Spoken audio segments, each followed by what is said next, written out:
가족 여러분 안녕하세요. 김대복 대표입니다. 이번 주 주식시장은 방향성에서 변동성을 만들면서 글로벌 시장이 전체적으로 하락 조정하는 이런 모습을 보였습니다. 단순하게 우리 시장만 조정받는 게 아니라 뉴욕 시장을 포함해서 글로벌 시장의 하락이 두드러졌고, 특히 유럽 쪽의 하락이, 프랑스 쪽의 하락이 두드러진 이런 흐름이고요. 아시아권에서는 니케이 지수가 약세 흐름을 이어가는 모습이었습니다.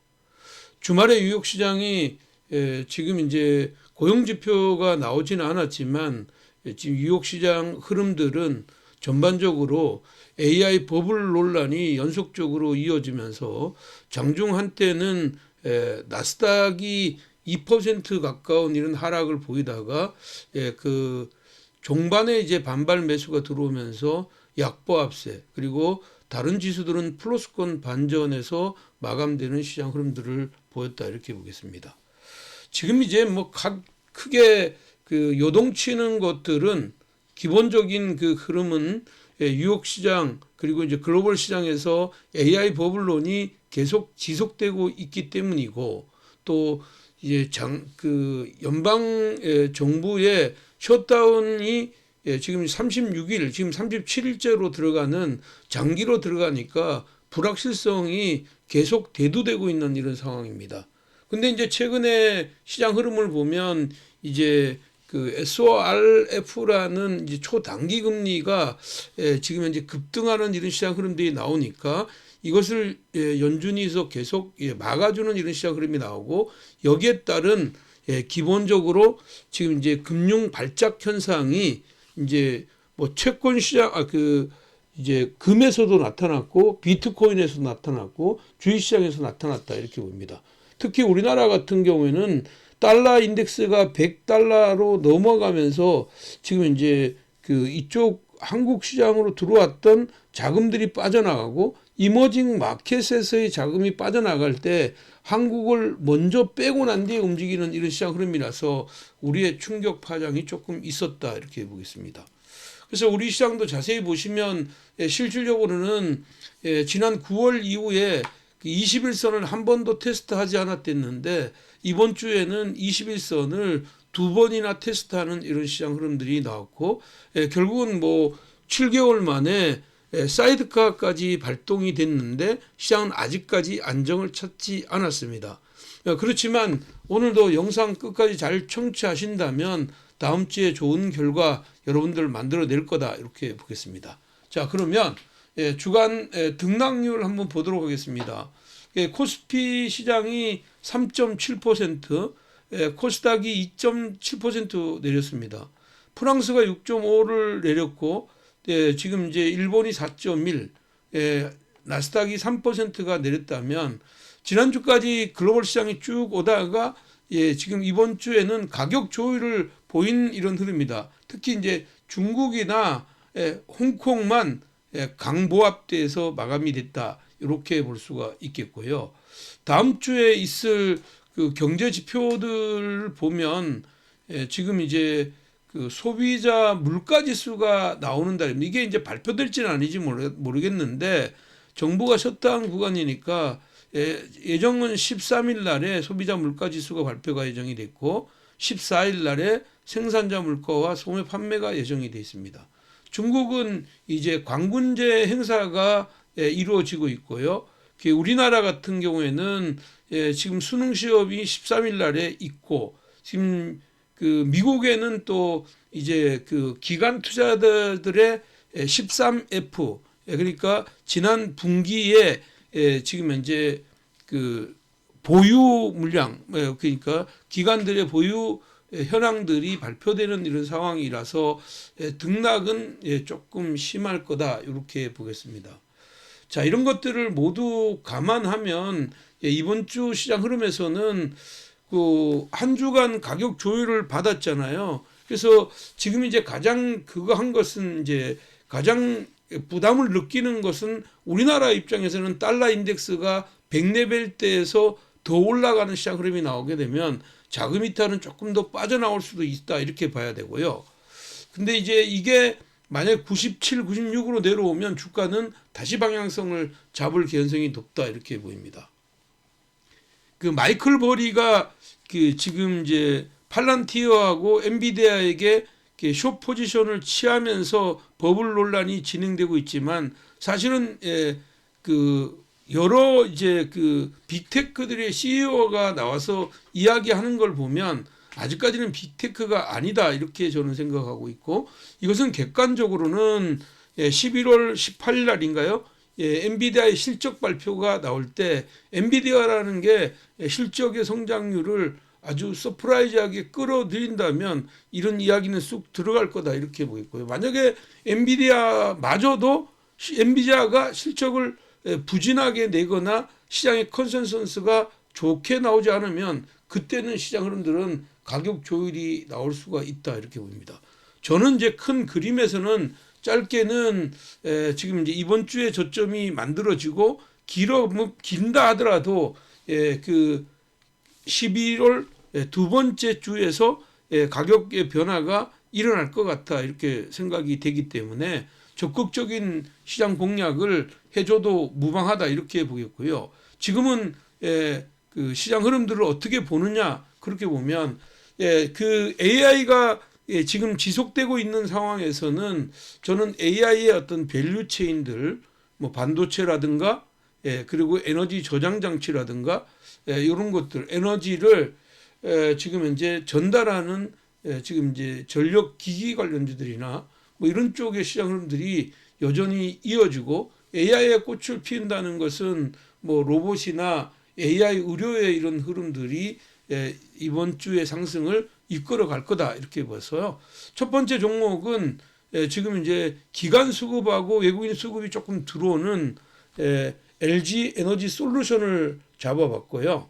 그 다음에 이제 기관하고 외국인 수급이 계속 있으면서 지금 이제 그 반도체 장비 업체인 테크인이 가격 조율이 좀 나왔으니까 좋아 보이고요. 그 다음에 이제 그 AI 의료 장비인 3빌리언, 그리고 마지막으로는 그 전선, 전력기기의 마지막에 어떤 흐름은 전선이다 이렇게 보면 대한전선을 볼 수가 있는데, 이들 종목군들 삼성전자를 포함해서 시총 상위 종목군들의 최근의 움직임과 이들 종목을 갖고 있는 보유자들은 어떻게 하면 좋을까 이런 것들을 여러분들한테 말씀드리면, 첫 번째 종목을 보겠습니다.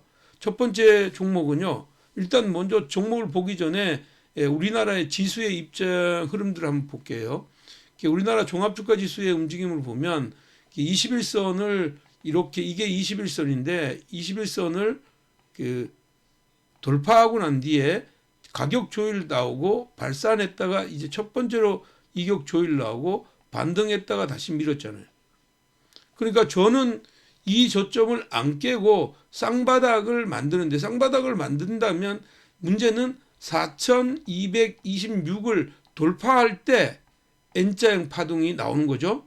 만약에 돌파하지 못한다면 위에 밑에서는 쌍바닥, 위에서도 그 쌍봉의 이런 흐름들로 가격이 조율되는, 그러니까 이렇게 삼각 수렴 형태의 흐름들이 나올 수 있는 자리다.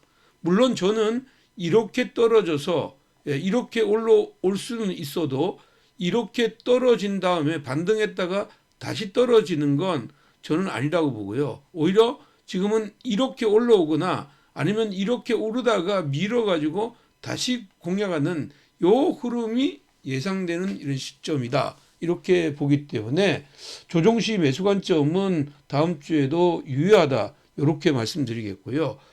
삼성전자의 움직임을 한번 보겠습니다.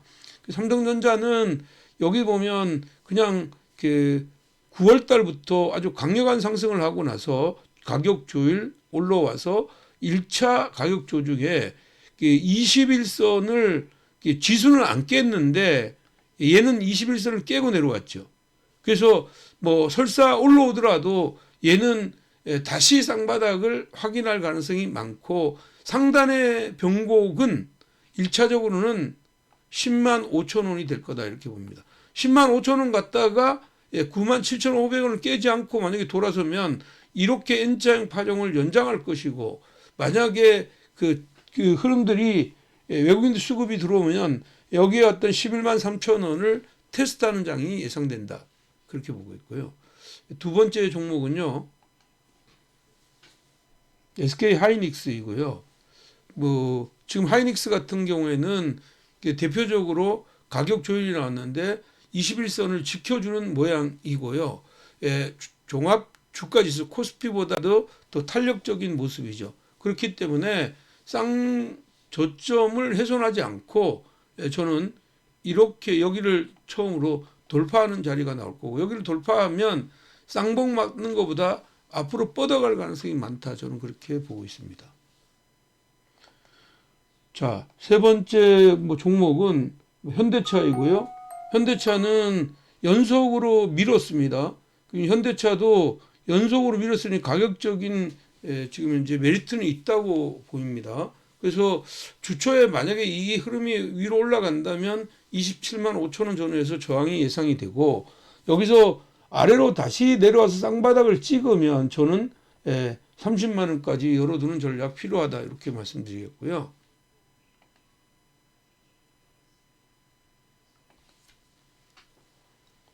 그 다음은 지금 이제 그 흐름상에서는 뭐 코스닥의 시가총액 1위인 알테오젠이죠.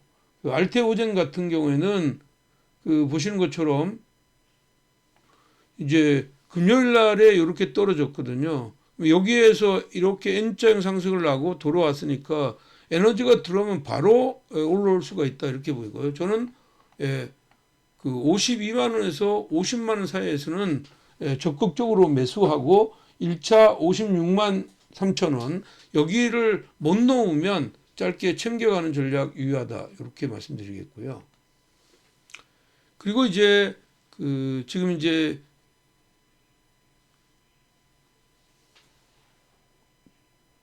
그 현대 일렉트릭 같은 거요. 지금 이제 기기들 굉장히 좋고 화요일 날에 100만 원을 넘는 이런 자리가 와서 지금은 90만 원을 깨고 80만 원까지 왔단 말이에요.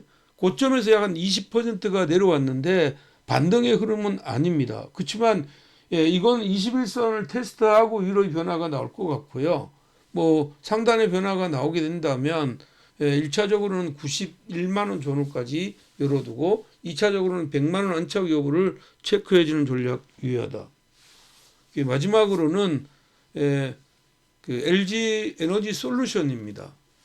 먼저 지수보다 먼저 지난 이제 월요일 날에 저점을 만들고 반등했다가 다시 여기 수렴하고 있는데, 저는 뭐 여기에 오면 여전히 좋은 매수요.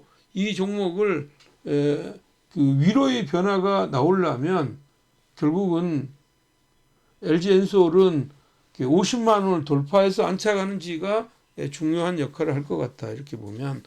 글쎄 이제 시가총액 상위 종목군들 같은 경우에는 여전히 이런 자리에서 하고, 그리고 이제 그 두산 에너빌리티 같은 것도 동일한 관점인데, 지금은 하단이 7만 7천 원에서 지금 7만 2천 원 전후까지는 여전히 좋은 매수의 구간이고, 위로는 1차적으로는 8만 6천 원, 2차적으로는 9만 5천 원까지 열어두는 전략 필요하다, 이렇게 봅니다. 자, 그러면 오늘 종목 한번 보겠습니다. 첫 번째 종목은 LG 에너지 솔루션이고요. 이건 좀 전에 설명했던 거하고 똑같이 윗단으로는 1차 50만 원, 2차는 55만 원까지 열어두는 전략 필요하다, 이렇게 보겠고요. 자, 두 번째 종목은요, 테크윙입니다. 최근에 그 외국인 수급하고 기관 수급이 좋아지고 있는데, 이제 테크윙 같은 경우에는 핸들러 장비도 있지만 새로운 검사 장비에 대한 기대감이 있는 상황이다. 수요일 날 고점 찍고 살짝 올라왔는데 다시 눌러주는 걸 봤을 때는 그 금요일 날 지금 주가가 살짝 밀었지만 아래 5만 5천 원대를 지켜주면 여전히 좋은 매수의 기회요. 위로는 1차적으로는 6만 5천 원, 2차적으로는 7만 3천 원까지 오픈하는 전략 제시해 드리도록 하겠습니다. 세 번째 종목은요, 3빌리언입니다. 이건 여러 번 이제 소개해 드렸고요. 제가 이제 7,500원 이하에서 여러 번 드렸댔는데, 만 원대는 단기적인 저항입니다. 근데 이제 아랫단으로 떨어지면 얘는 93,000원에서 9만 원 사이에서 매수하고요. 여전히 만 원에서 챙겨주는 전략. 그리고 여기서 그 만 원 이상으로 갔다가 9,500원 지게 해주면 매수해서 11,500원까지 열어두는 전략 유효하다, 이렇게 말씀드리겠고요. 오늘 마지막 종목은요, 대한전선입니다.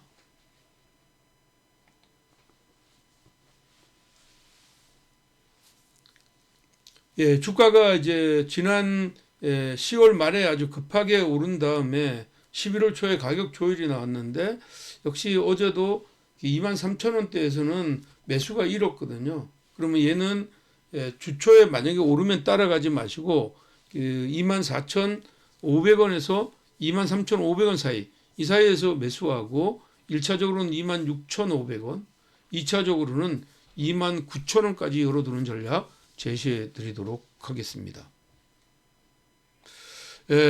기온은 조금 풀렸는데 그 주식시장에 어떻게 보면 완전한 저점은 아직까지 나오지 않은 것 같습니다. 이제 한마디로 얘기하면 그냥 일방적으로 방향성만 매매하다가 이제 약간 변동성이 들어왔으니까 잘못 살면 데미지가 일 수 있는 이런 자리입니다. 그래서 주중에 저점을 확인하는 이런 자리 나오면 그때 공격적인 매매가 필요하다, 이렇게 보겠습니다. 자, 오늘도 내용이 마음에 드셨으면 좋아요 눌러주시고요. 여러분 다음 주에도 대박 나시기 바랍니다. 화이팅입니다.